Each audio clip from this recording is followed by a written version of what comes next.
Hey guys, welcome to my channel. So today's video is going to be the 10 lifestyle changes I've had to make since being diagnosed with POTS. I was diagnosed with postural orthostatic tachycardia syndrome 1 year ago today. So the day that this video is going up. And yes, the window is open because it's like 60 degrees and I need some fresh air, and Rowdy's in here, so any noises, sorry about. But before I get started, if you have not done so already, hit the red subscribe button down below.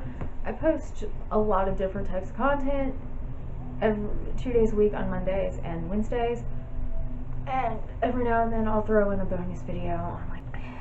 But let's just jump right in. So the first lifestyle change I had to make was increasing my water intake.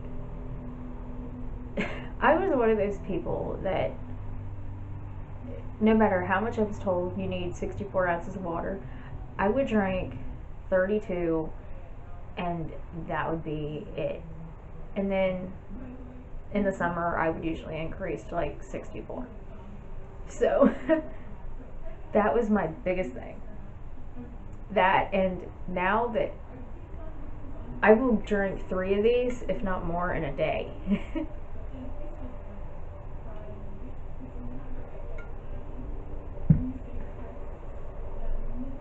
And I also drink at least 12 to 16 ounces of water before I even get out of bed in the morning, or I cannot function. Number 2 is increased my salt intake.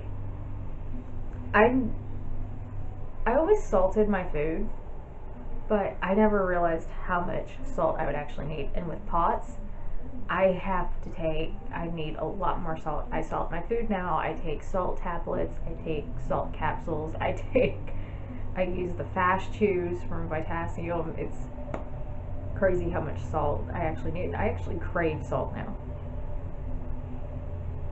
But even before I was diagnosed, the only thing I wanted was tortilla chips. And it had to be a specific brand because that specific brand has more salt than any other brand. Number 3 is compression socks or compression garments. I honestly prefer my compression socks. I like the ones from HLT Pro on Amazon. That's where I get them from. It's just, those are my favorites.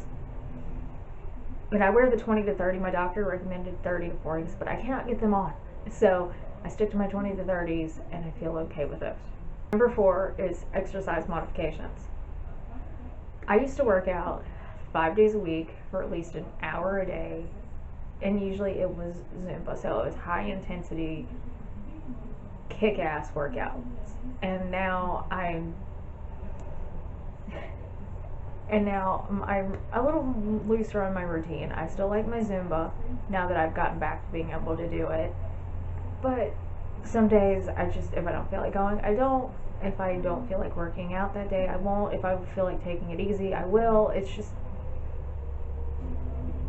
that, and I've gotten rid of my Fitbit completely, mainly because it broke, but at the same time, my cardiologist was hitting at me that, hey, you're stressing yourself out with it before he even diagnosed me, and it turns out he was right, because when I got rid of it this year, I realized how much, like, I still check my pulse, and I still have a watch, and I can use this to check my pulse, because I make sure I had the seconds on it when I bought it, but I don't stress myself out over the steps. I don't stress myself out over how many calories I'm burning. I don't stress myself out anymore. So while I would love to see how many calories I'm burning, I honestly don't care anymore, because when you're not working out every day, it hurts to see that you're not getting your steps in. And with POTS, I cannot guarantee that every day I'm going to get my 10,000 steps in. Number 5 is slow down and rest. I was not one of those people who liked to rest. I was just, from the time I got up, I was go, go, go. And I finally learned in the last year and a half, I have learned to set down and take it easy, or I'm going to end up worse off than I already am.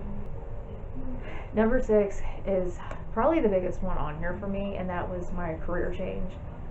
I was working as a firefighter EMT when my POTS hit me hard, and I actually ended up going on medical leave, and eventually I had to completely quit my job as a firefighter EMT because I just couldn't do it anymore.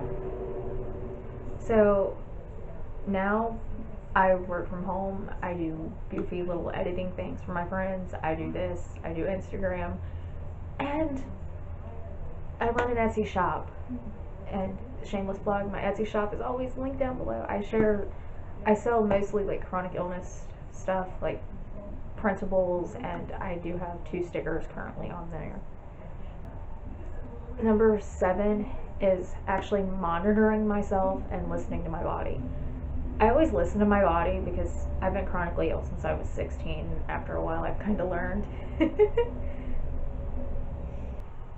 It's been the last year that I've learned that I actually need to monitor myself. I check my blood pressure multiple times a day. I know when my body needs salt. I know when it needs water. I know when it needs what. And if that doesn't help, then I know, hey, that's my body telling me, okay, you need to sit down and slow down and rest. Number 8 is finding a routine. But I like my routines anyway. I always have. But with with POTS, I really do need my routine. If I don't go to sleep at a certain time, my body feels it and I don't feel good the next day. If I don't take my medication, I can feel it. Even eating has to be on a certain schedule or I feel like shit.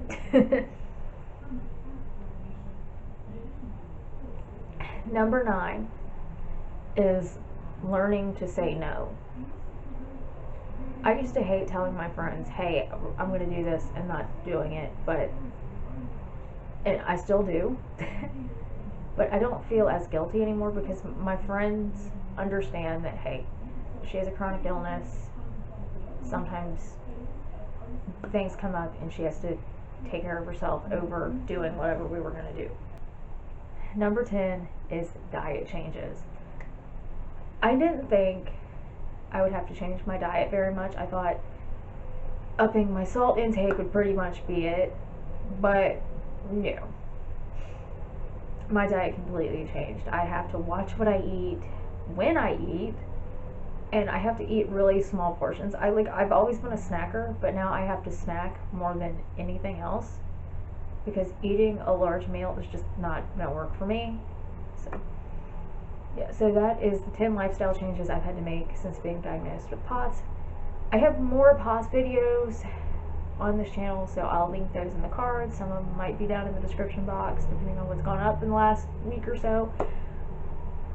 And always make sure you're subscribed by hitting the red subscribe button down below to make sure you don't miss out on any more of my POTS content and my other content. If you like this video, give it a thumbs up. Like I said, hit the red subscribe button. Other than that, thank you for watching, and I will see you in my next video. Bye-bye. And Rowdy might too.